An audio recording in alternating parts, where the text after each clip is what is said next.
Hi, I'm Tim. This is the fourth in a series of lessons to help you learn how to play the guitar. In this one, we'll look at some open minor chords, talk a bit about capos, and learn a new strumming pattern. Before we get started, you should use the tuner built into GarageBand to make sure your guitar's in tune. The first chord we learned in Lesson 1 was an E chord. This E chord is called an E major chord. Let's learn another type of E chord called an E minor chord that sounds like this. To play an E minor chord, put your second finger at the second fret of the A string, your third finger at the second fret of the D string, and leave the other strings open. Now strum down across all of the strings. This is a minor chord. Minor chords tend to sound a little sad, while major chords are brighter or happy sounding. To help you hear the difference between a minor and major chord, try this. Play the E minor chord we just learned. Now, keeping your second and third fingers in place, press down on the G string at the first fret with your first finger and strum again. This is the E major chord you learned in Lesson 1. Lift your first finger, and the E major chord becomes an E minor chord. Now play them back and forth like this. E minor, E major, E minor, E major. You should be able to hear how the E major chord sounds happy, while the E minor chord sounds a little sad. Now let's learn an A minor chord. The A minor chord has the same fingering shape as an E major chord, but just move all your fingers over one string. The second finger presses the D string at the second fret. The third finger goes on the G string, also at the second fret. And the first finger frets the B string at the first fret. Now, like we did with the E major and E minor chords, let's go back and forth between the A minor chord and the A major chord that you learned in Lesson 3. A minor, A major, A minor, A major.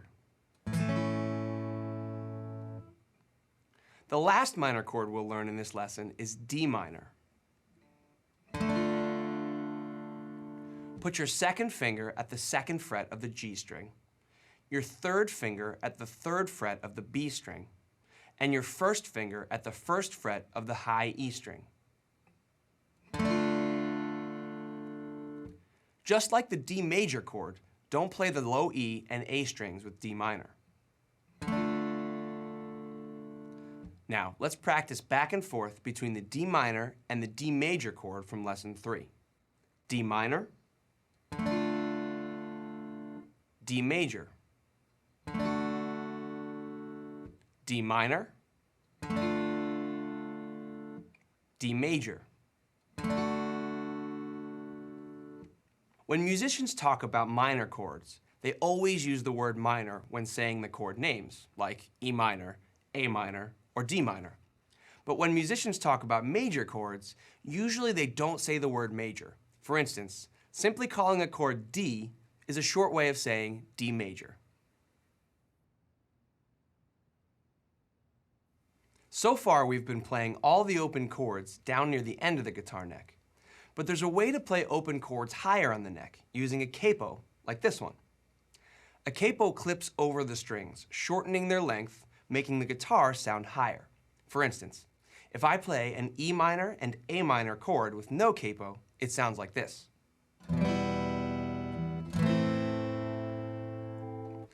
Now, if I put the capo on the third fret right here, I can play the same two chord shapes and it will sound like this.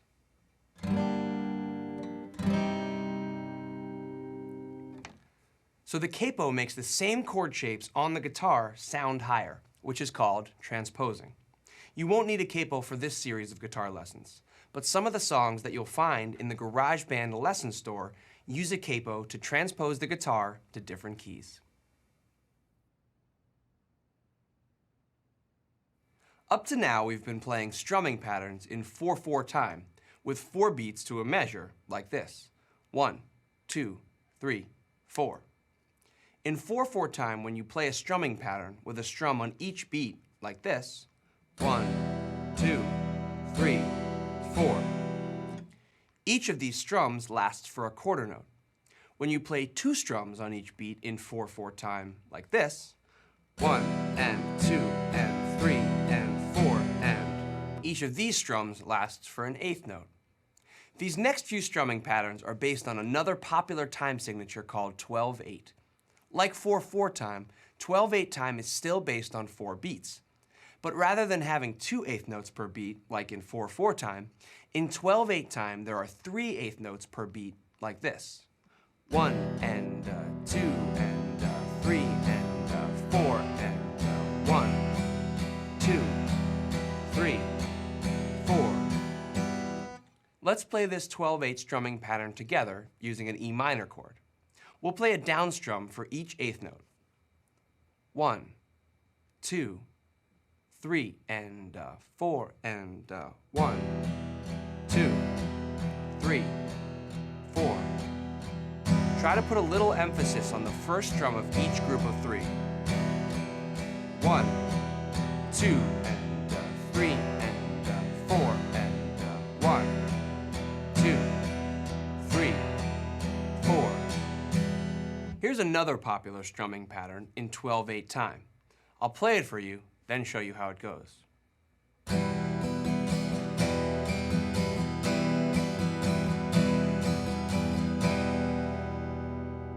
This pattern uses 3 downstrokes per beat, just like the last one, but there's a quick upstroke after the second and third downstrokes of each beat, like this. Down, down, up, down, up, down, down, up, down, up. Let's play that together on E minor.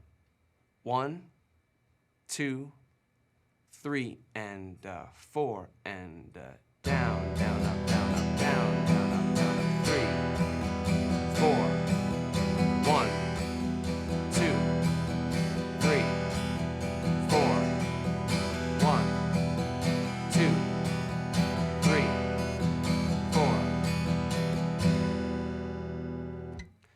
Remember, when you practice these exercises, you can always use the cycle button and then select the measures that you'd like to repeat.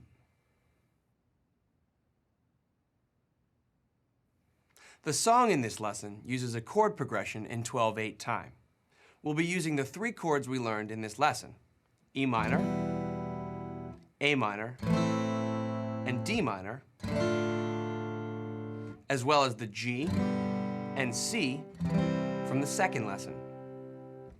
The song has 2 parts. The first part is the verse, and the second part is the chorus. Let's start by learning the chord progression for the verse. It has 4 chords starting on G, then D minor, to A minor, and finishing on C. Each chord lasts for 2 beats. Let's start by playing the progression with just downstrokes. 1, 2, 3 and 4 and G, D minor, A minor, C, again, G, D minor, A minor, C, again.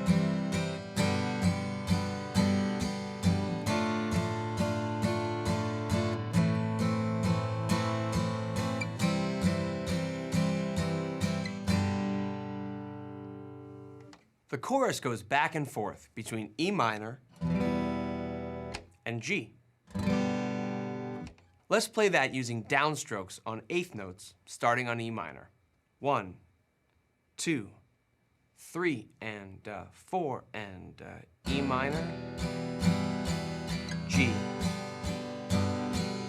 E minor, G. In the play song section of this lesson, I play the chord progression using the strumming pattern down, down, up, down, up. But you can start by just playing each chord once per beat. And then, when you get more comfortable with the chords, try some of the other strumming patterns you learned in this lesson. And remember, if you're having trouble keeping up with the music, you can use the speed slider to slow the band down. I hope you had fun.